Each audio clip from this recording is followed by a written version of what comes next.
Once upon a time, when the heavens and earth were still veiled in the mists of legend, a dark age descended upon the land of Latvia.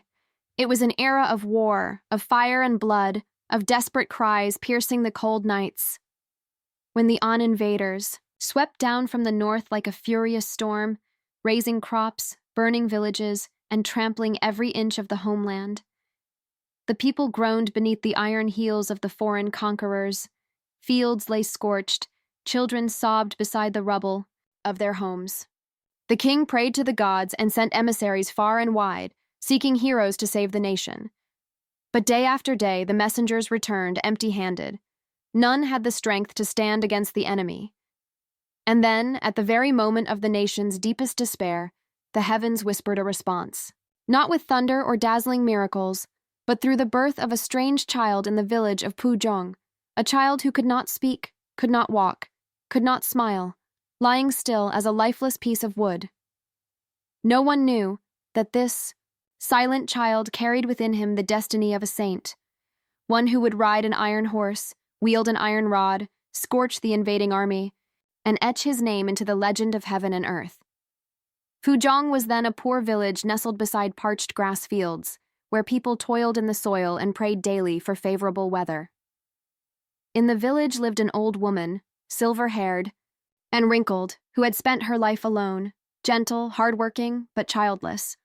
The years passed in solitude, yet she endured quietly, never complaining, never asking for more.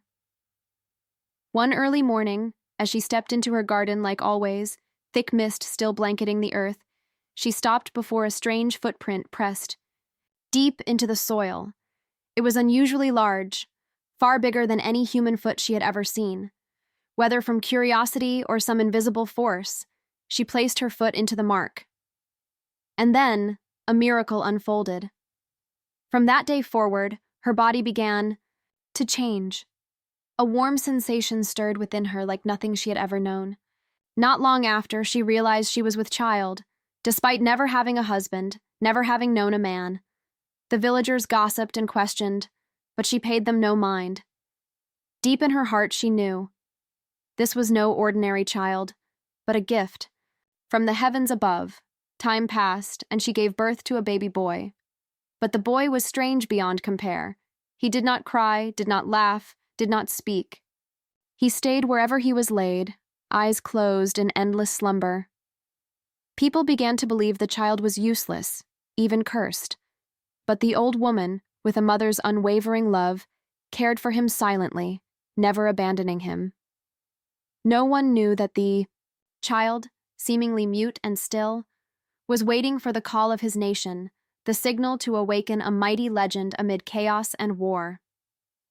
3 years passed since the strange boy was born in the humble hut of Phù Đổng. For others, time brought growth. First words, first steps.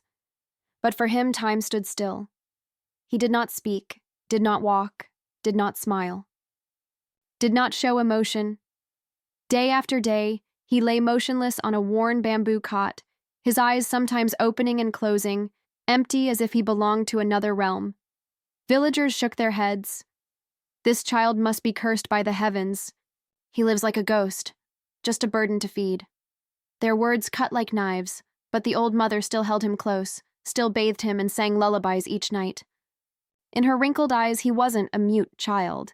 He was something sacred, like the eye of a storm, quietly sleeping before a great awakening. The child never asked for food, but if rice was placed in his hand, he would finish it all. He never smiled, but if there was an unusual noise outside, his eyes would stir. No one could be sure whether he could hear, understand, or even possessed a soul beneath his silent shell.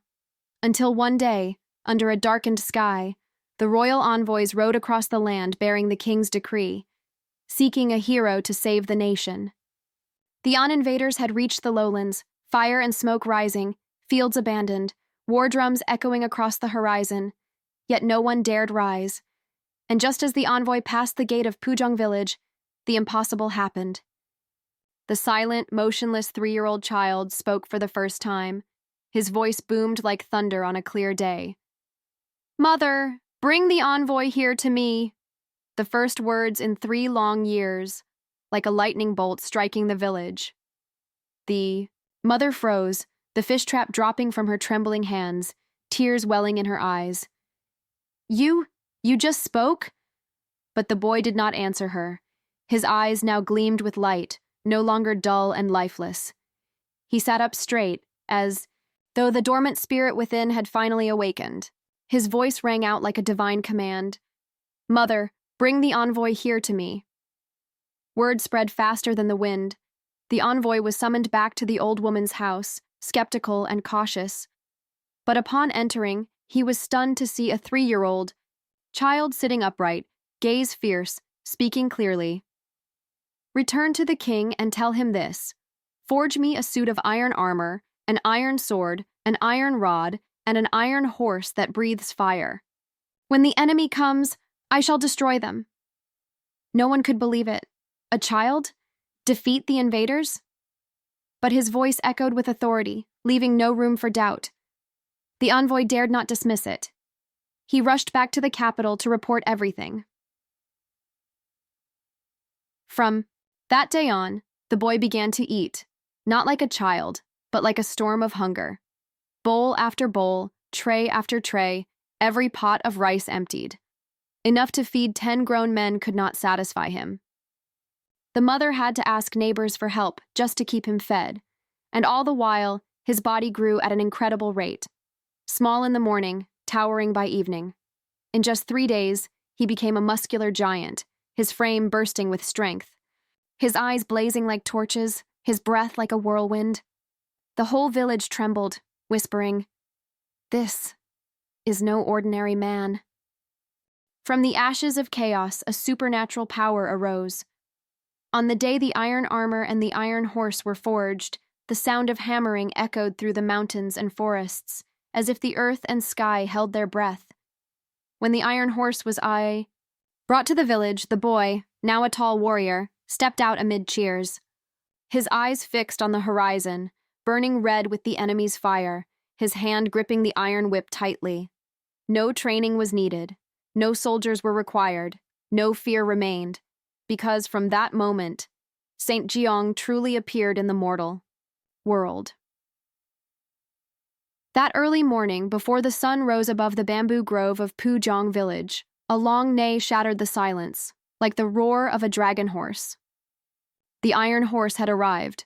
Not an ordinary horse, but a war steed forged from pure steel, jet black, body long as a dragon, mane standing straight, capable of breathing blazing fire. Each step it struck cracked the earth and scorched the grass. The iron sword and iron whip lay beside the horse, so heavy that 10 men could not lift them. Yet Gióng, now taller than giants, lifted them effortlessly with one hand, fitting them into the saddle as if they were old friends from a past life. No trumpets, no drums, no banners. Only Gióng, alone with his horse and iron whip, rushed northward toward the villages engulfed in enemy flames.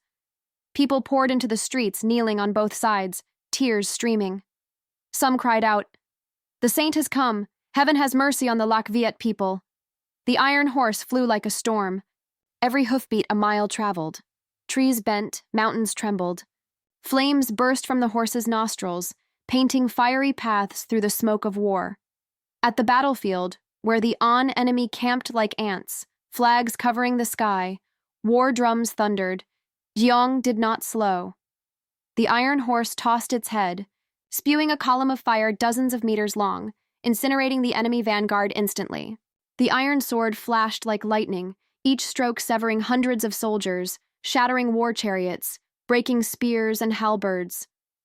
The army panicked. Their general shouted orders to surround him. But how could ordinary men trap a saint? Riding a fire-breathing horse? Gióng cracked his whip, swung his sword, charging like a divine being. His voice echoed through the mountains. "For the nation! For the land! Destroy the invaders!" The enemy scattered, trampling each other, screaming in terror. Fire spread to their camps, smoke spiraled like a black dragon. But at the battle's fiercest moment, Giong's iron whip suddenly snapped in two, unable to withstand his power. Everyone gasped. But Gióng was undaunted.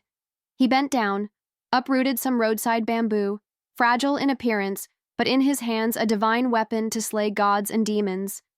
Each strike scattered enemy squads, every blow shattered an enemy banner. Under the blazing sky, amid the sea of fire and blood, the image of Gióng on his iron horse, holding the burning bamboo, became a living legend, a terror carved deep into the enemy's soul. The soldiers fled in chaos. Their general fell on the battlefield. Smoke cleared. The sky brightened as if new. Gióng did not return to the village.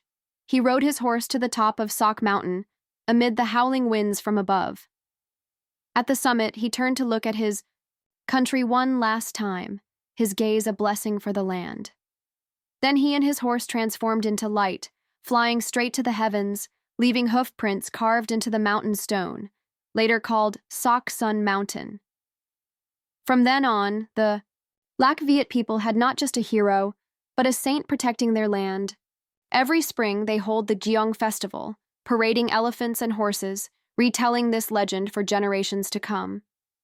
This is a story not only of power, but a symbol of patriotism, a miracle rising from the hearts of the people. When the fires of war faded and fields began to revive from ashes, the people of Phù Đổng never forgot the heroic figure of the warrior riding the iron horse, holding burning bamboo, tearing through the invaders like a god descended. But Gióng did not return. No triumphant homecoming, no gold or silver rewards. He silently rode the iron horse up Sóc Mountain, and from there flew straight to the sky. There, in the silent great forest, a giant horseshoe-shaped imprint was carved deep into the mountain stone, unforgettable. Later generations called it Saint Gióng's footprint, a sacred proof of a truth beyond all earthly explanation.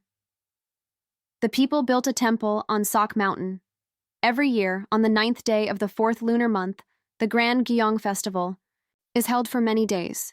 Thousands come from everywhere, bringing paper elephants, wooden horses, flags, drums, reliving the glorious moment from 1,000 years ago. They do not just remember a hero. They worship a saint, a symbol of patriotism, unyielding spirit, a miracle born from the nation itself. In the Vietnamese soul, Saint Gióng never dies. He only leaves the mortal realm quietly, watching over the people. And if one day the country faces danger again, from somewhere beneath the earth, the sound of iron hooves will ring out, fire will blaze from the horse's mane, and Gióng will return, strong and unyielding as the first time. Time flows like water through mountain streams. War has long passed into history, but the story of Saint Gióng lives forever in Vietnamese hearts. Not just a legend, but a sacred, immortal symbol. Gióng has no real name, no specific hometown besides the name Phù Đổng. He appeared from a humble mother, grew without words, then suddenly rose as a divine warrior. The name Gióng, simple and brief, holds an epic of the nation. Gióng did not fight to make his name in history. He cared not for fame, refused rewards, sought no honors. He came for the people and left in light, as a messenger sent from the heavens to awaken patriotism and faith in the nation's strength. And that is why Saint Gióng has become part of the Vietnamese soul. Thousands of years later, whenever the country faces trials, Gióng's spirit lives on, in every soldier, every mother who keeps the fire burning, every child studying by oil lamp. Because Gióng is not just a mythical figure. He is a flame, a steady fire burning in the hearts of Vietnamese people through the centuries. And perhaps that is the greatest miracle. A child who once did not speak or move became the immortal saint of a nation. A story that makes people believe, within every small person lies an extraordinary power, waiting for the right moment to ignite. Thank you so much for taking the time to watch the video. If you found the video helpful and interesting, don't forget to like, subscribe, and turn on the notification bell so you won't miss any future videos. Wishing you a wonderful day, and see you in the next video.